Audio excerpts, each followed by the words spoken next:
Okay, please rise for our prayer. Miss Alejandra, can you lead the prayer?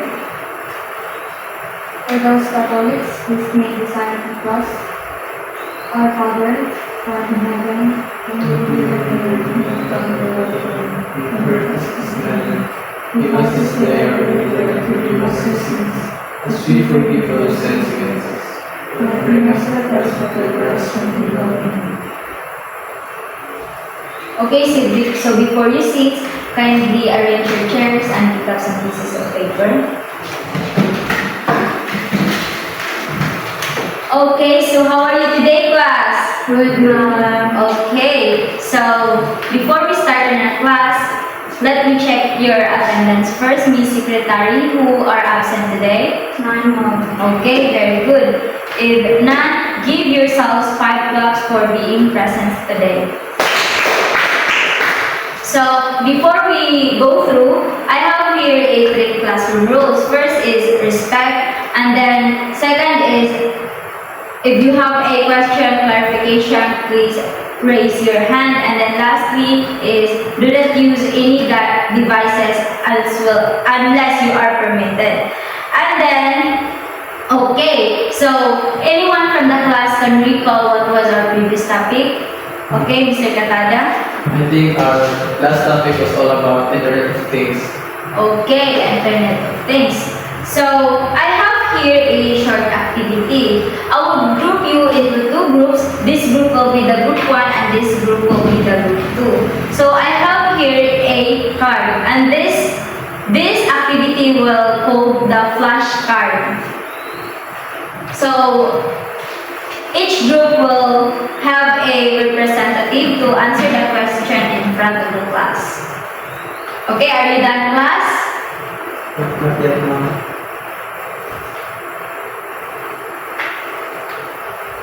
Okay, so time is up. Group 1. So the first word that I've got is it's a 21st century skills that encourages thinking outside the box to develop unique ideas. So I guess this is creativity. So creativity, we all know that we all have this individually, no? So pag naman creativity, no, most of the things na mabuhat mo is nandiyo mabuhat ito mga creative gigay na siya. Then, also, you need to think outside the box. Parang mga ideas mo nga na arts, anyways, ma-share na sa di mo na sa dating tao. Okay, give 3 claps for group 1. And then next we have the group 2. So, what I got is these skills involves managing your online reputation and ensuring your safety on the internet. So I think this might be identity management.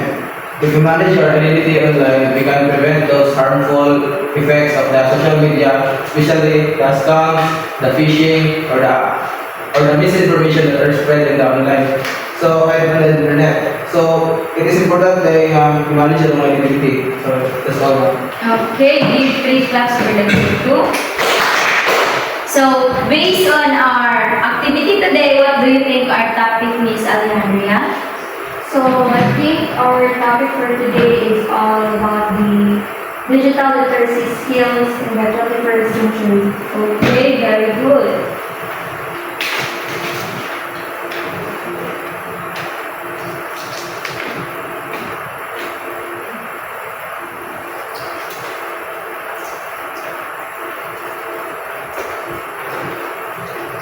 So our topic today is all about digital literacy skills in the 21st century. Everyone, please read. Digital literacy skills in the 21st century. And our learning outcomes or our objectives are, at the end of the lesson, the student will be able to identify the key concept of digital literacy, develop a positive attitude towards continuous learning in digital environment, apply proficiency in using various digital tools from communication and collaboration. Okay, everyone, please read. At the end of the lesson, the students will be able to identify the key concepts of digital literacy, develop a positive positive attitude towards continuous learning in digital environment. Apply proficiency in using various digital tools for communication and collaboration. Okay. And now let's start our proper discussion. So first we have the digital literacy. So everyone please read. Digital literacy is the ability to use, access, evaluate, and communicate through digital platforms. Okay, so the term digital was coined by Paul Bilster in 1997. So the digital literacy is the ability to use, access, evaluate, and communicate through digital platform. So, when the digital literacy muna kanang how we use properly the digital. So kanang mga example niya is kanang isa man kayo kaning how we act properly in the digital world.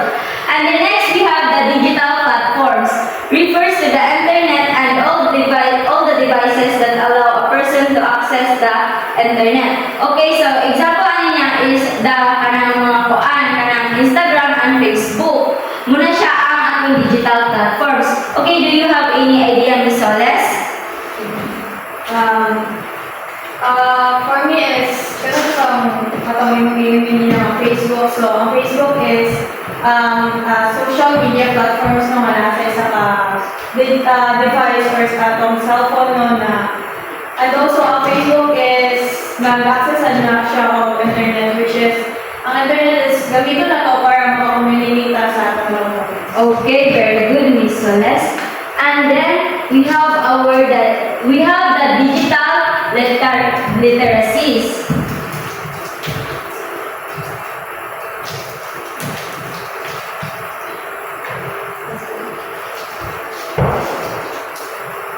Okay, so first we have the media literacy.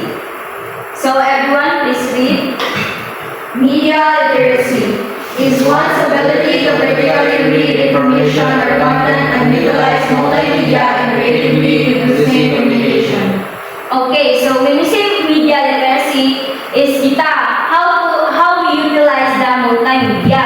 Wala siya ang media literacy. And next we have the information literacy. Is locating information from the web and interpreting while evaluating its validity in order that it can be shared. So, example kita, mga students, if magkuha mo ka ng information from web, dapat ka nang kuhaan siya, hindi siya i-evaluate, dapat na, upan mo siya ka na reliable resources ba siya. And then next, we have the ICT literacy, is knowing how to select and use digital devices, application, or services to accomplish tasks requiring the use of the internet. So, do you have any idea, Mr. Katada, about ICT literacy? ICT literacy is knowing how to select and use digital device, application, and services to accomplish tasks. For example, is laptop. We use the laptop to create PPT or other graphic organizer to produce information. And also, we use the Microsoft Word to produce information, and this application can help us to evaluate information and interpret them from the reliable sources, and it also came from the internet. Okay, give 3 claps for Mr. Katada. And then next, we have the communication and collaboration. Please read Miss Alejandria. Communication and collaboration are one's capabilities in being able to participate in the digital networks in the teaching and learning context. Okay, so communication and collaboration is one of example. This is kanang kuan the Google Classroom wherein maka-communicate mo, then ako may collaboration. And then next we have the identity management, is being able to understand how to ensure safety and security in managing online identity and foster a positive digital reputation. So, kanang we're in modern world naman jud. So, kanang dapat dili kay ta showy bitaw about sa atong information in the digital world kay base mo kanang ma-scam ka ana or kanang base na gusto mo patay mo, dapat nako kay privacy sa imong kaugalingon. Okay, so Miss Alejandria, do you have any idea about the identity management? For me, identity management, so kuan po, so as a person no, nga magamit jud og internet or mga social media platform, so we have to be mindful on how kung sa ato ang gina-post or kung sa ato ang gina-show ng mga personal information sa mga social media for us man po nga para dili bitaw ka ma-harm and Okay. And next we have the learning skills. Are ways of knowing how to study and learn in a technology enriched environment. This is knowing how to utilize technology, addressing the need to learn efficiency. So we are in modern world naman dyan. So nag-run tayo sa technology. So for example, kanang nakay usa ka device diha, hindi ka kabalo kung saan na siya paggamit. So you can use the YouTube for the tutorial. Okay? And then next we have the digital scholarships. Is being able to link and participate in the professional and research practice. Okay, do you have any idea, Ms. Soles? So, digital scholarship is being able to link and participate in professional and research practices. So, for me, what is a digital scholarship is on like mga professional things. So, bilang na siya, like, for example, mga researchers. So, they need to, mag-research sila, like, mga site dito, like LinkedIn, pwede sila dito makita ng mga resources para sa ilang research. So, for me, it's mga professional para sa mga professional thing. Okay, very good, Ms. Soles. And now let's proceed to the fourth phase of the digital literacy skills in the 21st century.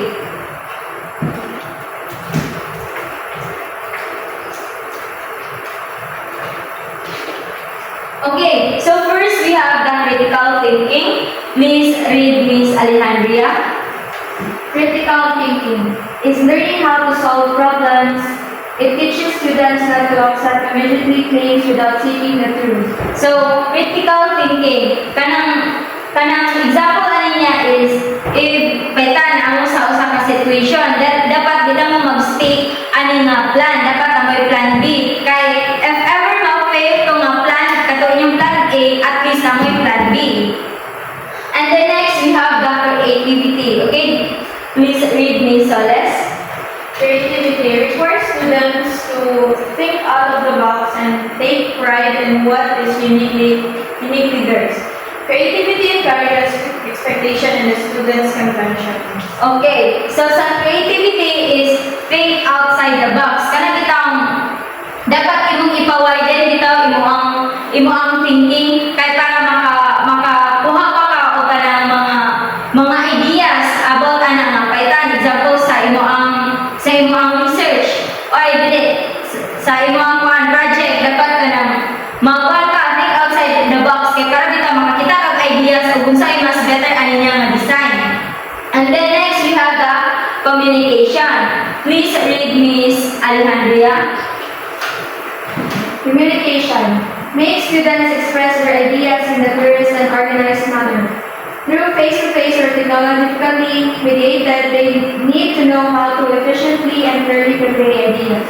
So, okay. So, sa communication, kanang as a group, dapat may communication bitaw kay para ang isa maka-produce siya ideas, then ang isa maka-produce siya ideas, ug inyo tong isabot-tanan. So, ang outcomes ana sa inyo ang group will kanang nindot siya. And then next, we have the collaboration. How can a student know how to work well with others to accomplish a given task or solve problems at hand? So, sa collaboration, dapat kita na mo'y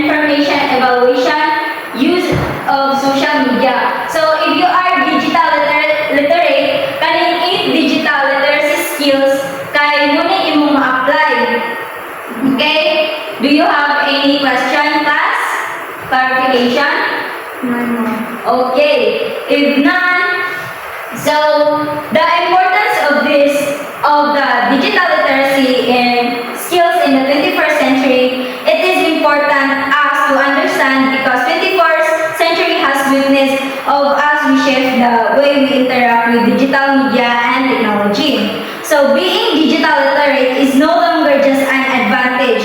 It is a fundamental life skills.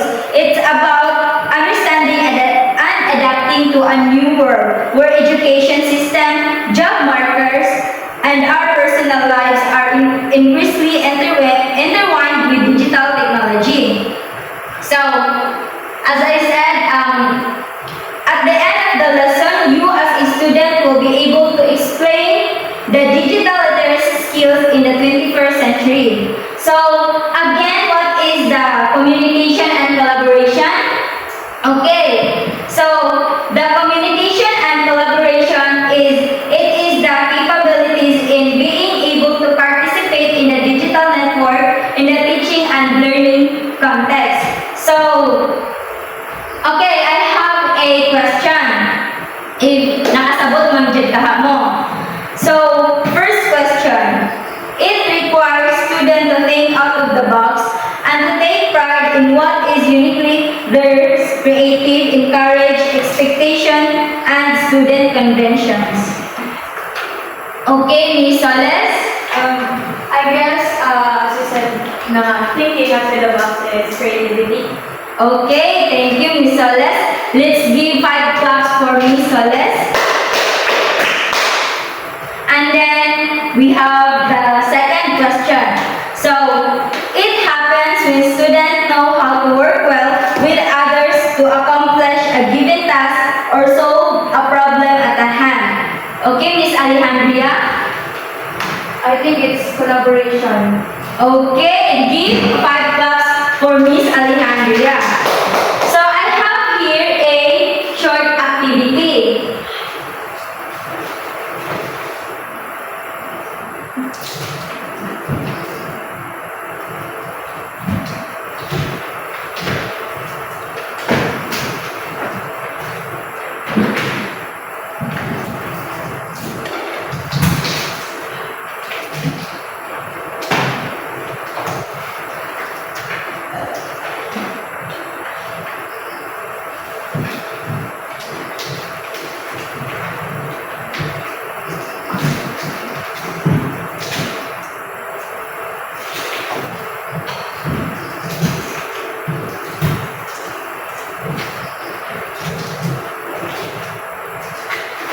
Okay, class review, sa review.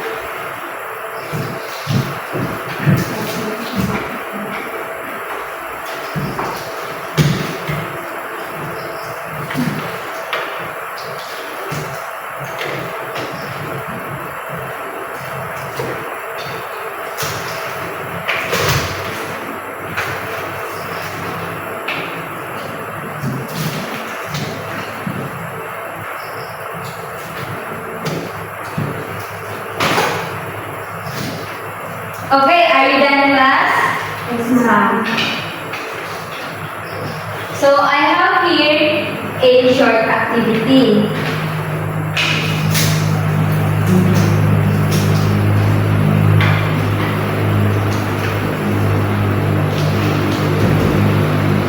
Okay, so direction. Identify the different key concept of digital literacy in 1/4 sheet of paper. So you will answer this and I will give you 5 minutes to answer this one.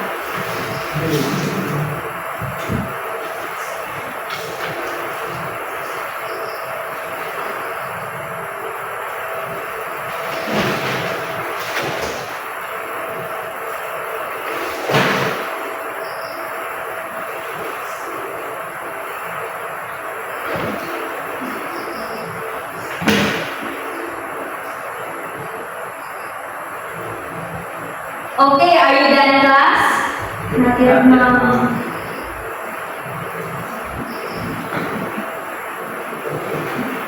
Then, ma'am. Okay, please pass your paper in front.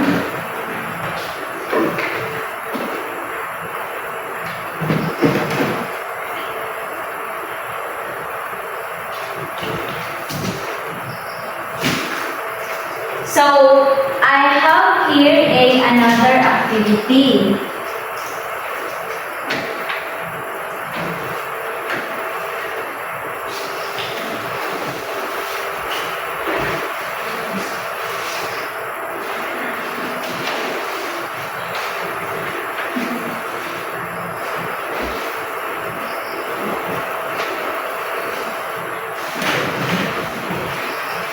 Okay, so this is a group activity.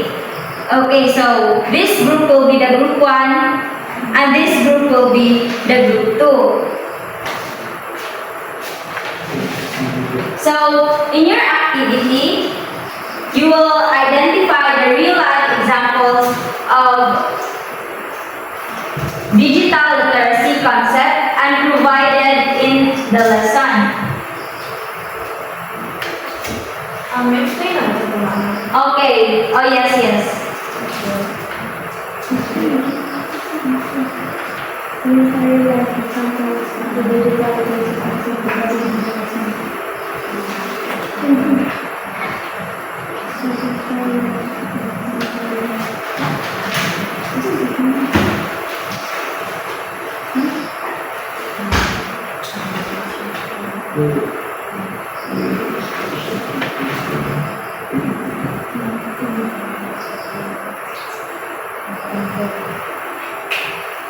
We're done now. Okay. So, group 2? Group 2, okay.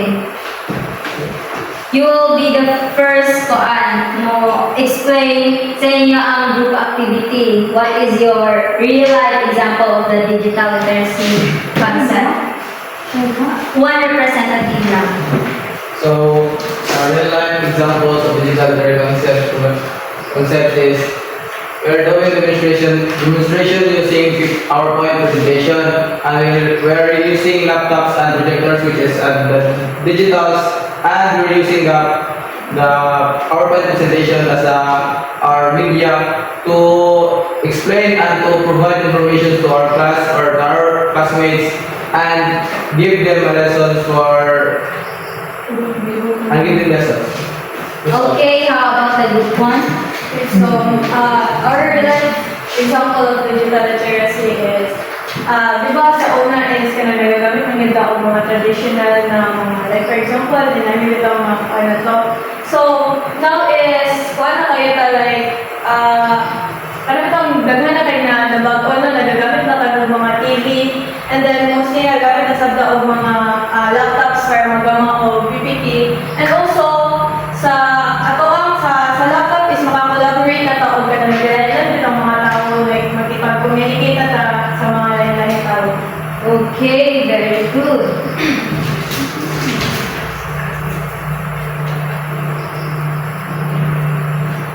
So, the digital literacy skills in the 21st century is that they are no longer optional, but essential for individuals and society to thrive. Digital literacy empowers individuals to enhance their workplace efficiency, improve personal finance management, and engage in social activism and pursue lifelong learning and personal growth. So, I have here another activity.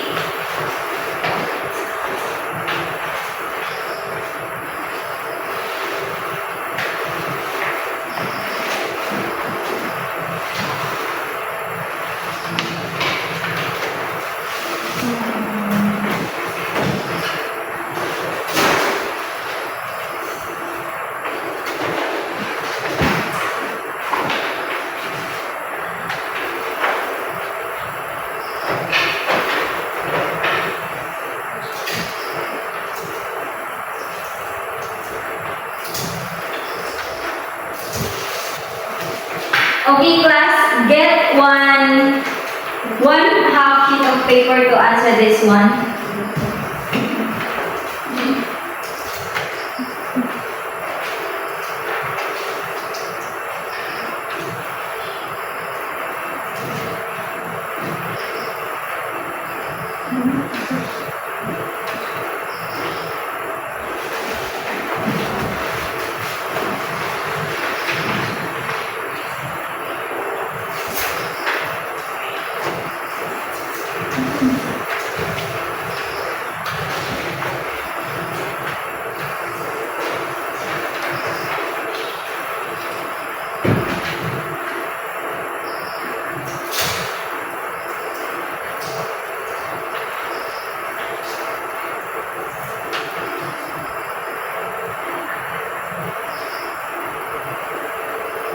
Okay, so I'll give you 10 minutes to answer this one.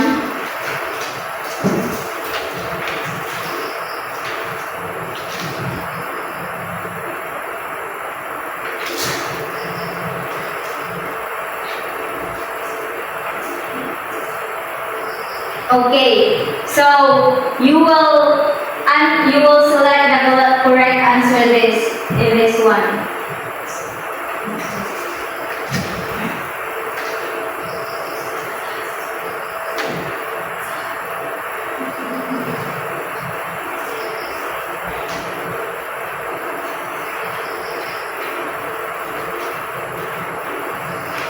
Word ka naman. Okay, pass your papers in front.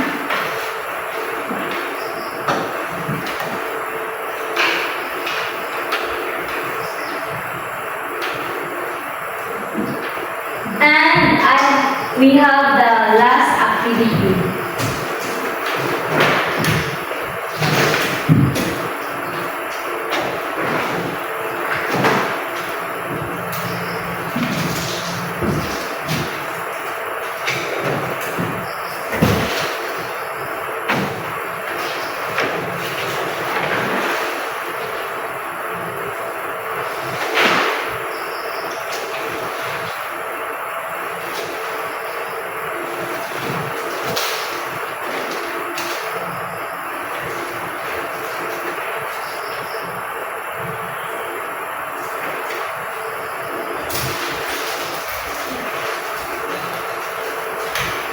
So this is your last activity.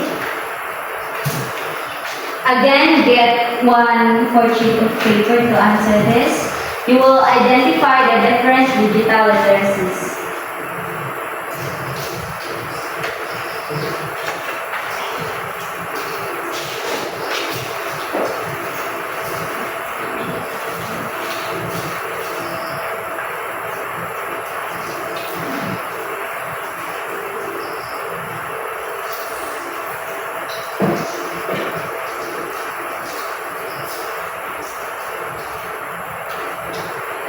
Okay, are you done, class? Yes, ma'am. If you are done, pass your papers in front. Ano, ma'am? So, okay.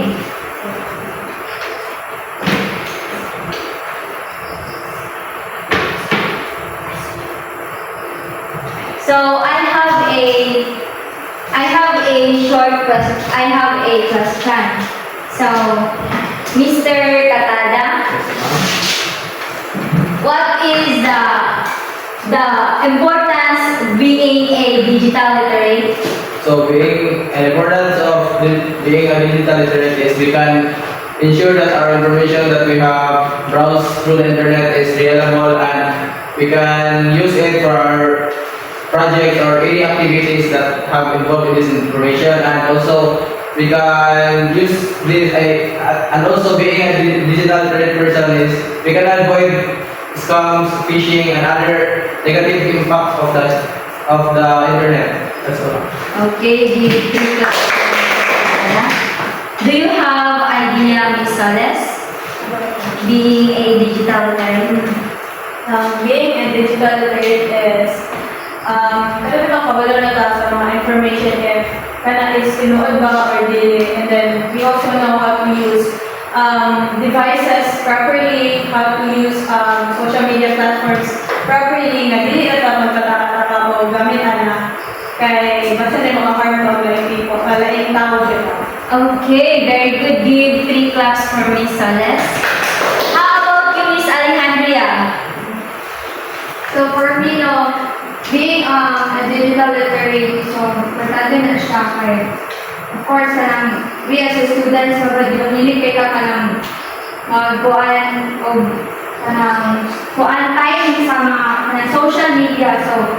So being a digital literate, importante kayo na siya kanang kita makabalata kung sa'y sakto may post or kung sa'y dili para sa nasa ato ang ikabubuti or for our own good, para safety ta and dili ta masakitan sa kuhan kanang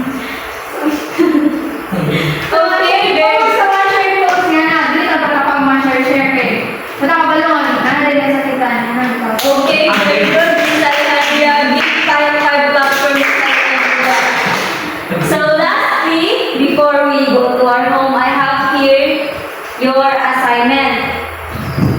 So this is my group. So same group ng hapon. So choose a media platform and create a graphic organizer about the digital literacy. And take note, be creative and make sure that you use the media platform properly. And this contains 30 points. Okay, are we clear, class? Yes, ma'am. Okay, so please stand for our prayer. Miss Soles, can you lead the prayer? Okay, so for those who are Catholics, can they sign up the cross? Our Father, who art in heaven, hallowed be your name, your kingdom come, your will be done, on earth as it is in heaven.